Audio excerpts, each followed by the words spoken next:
Imagine being offered the opportunity to buy Netflix for just $50 million. Now imagine saying no. At the turn of the millennium, Blockbuster was one of the most powerful entertainment companies in the world. With thousands of stores, millions of customers, and billions in revenue, it seemed unstoppable. Netflix, on the other hand, was a small startup struggling to survive. Yet within a decade, Netflix would transform the entertainment industry, while Blockbuster collapsed into bankruptcy. So how did the king of movie rentals lose everything? This is the business autopsy of Blockbuster.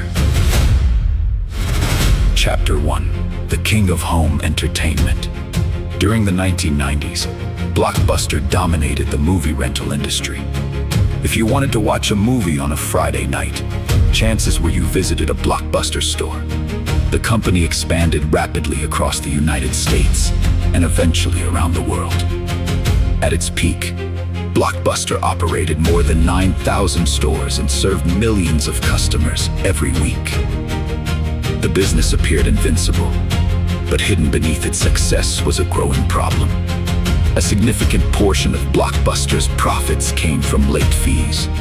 Customers who returned movies after the due date were charged penalties. While these fees generated hundreds of millions of dollars, they also created frustration among customers.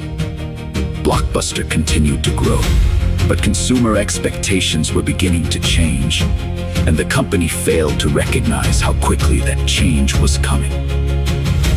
In 1997, a small company called Netflix was founded. Its idea was simple but revolutionary. Instead of driving to a rental store, customers could order movies online and receive DVDs by mail. The service offered convenience, no lines, no crowded stores, and most importantly, no late fees. Customers loved the concept. However, Netflix was still a small company with limited resources. The business struggled to become profitable and faced an uncertain future. Few people believed it could compete with an industry giant like Blockbuster. The $50 million offer. In the year 2000, Netflix found itself in a difficult position. The company needed support and additional resources to continue growing. Its founders arranged a meeting with Blockbuster executives. During that meeting, Netflix proposed a deal. Blockbuster could purchase Netflix for approximately $50 million. Netflix would become Blockbuster's online division. At the time, it seemed like a reasonable offer, but Blockbuster's leadership saw things differently. The company believed physical stores would remain the dominant way people rented movies. Netflix appeared too small to be taken seriously. The offer was rejected. What seemed like a minor decision at the time would later become one of the most famous missed opportunities in business history. After the rejection, Netflix continued refining its business model. The company introduced a subscription service that allowed customers to rent movies without worrying about late fees. The convenience attracted more users every year. At the same time, internet adoption was accelerating around the world. Technology was changing how people consumed entertainment. Netflix recognized that the future would not be built around physical stores.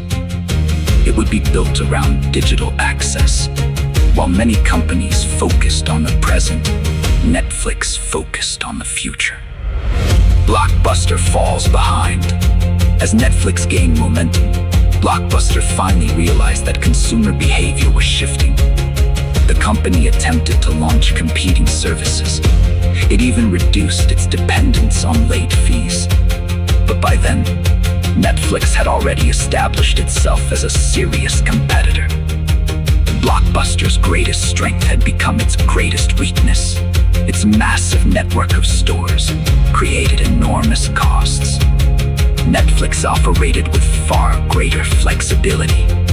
The market was evolving faster than Blockbuster could adapt. Chapter 6: The Streaming Revolution. The most important turning point arrived in the mid-2000s. Netflix began investing in streaming technology. Instead of waiting for DVDs to arrive in the mail, customers could instantly watch content through the internet. The experience was faster, simpler, and more convenient. Streaming represented the future of entertainment. Netflix embraced that future. Blockbuster remained heavily tied to a business model that was becoming obsolete. The gap between the two companies grew wider every year. The collapse as consumer habits continued to evolve. Blockbuster's financial problems became impossible to ignore. Revenue declined, stores closed, debt increased. The company struggled to keep pace with a rapidly changing industry. Blockbuster filed for bankruptcy protection. The company that had once dominated home entertainment had fallen. Thousands of stores eventually closed. Tens of thousands of jobs disappeared. An empire that once seemed untouchable had collapsed. Chapter 8: The Rise of Netflix. While Blockbuster faded into history, Netflix continued expanding. The company transformed itself from a DVD rental service into a global streaming platform. It launched original movies and television series. It expanded into international markets. It attracted hundreds of millions of subscribers around the world. The small startup that Blockbuster once dismissed had become one of the most influential entertainment companies on Earth. Conclusion: the fall of Blockbuster was not caused by bad luck, and it was not caused by Netflix alone. The company failed because it underestimated change. Blockbuster relied on a business model that had worked for years and assumed it would continue working forever. Netflix took a different approach. It embraced innovation. It anticipated changing consumer behavior, and it adapted before its competitors did. The lesson is simple. In business, today's leader is not guaranteed to survive tomorrow. Sometimes the opportunity that appears insignificant becomes the force that changes an entire industry. And sometimes, the company you ignore today becomes the company that replaces you tomorrow. This has been the business autopsy of Blockbuster.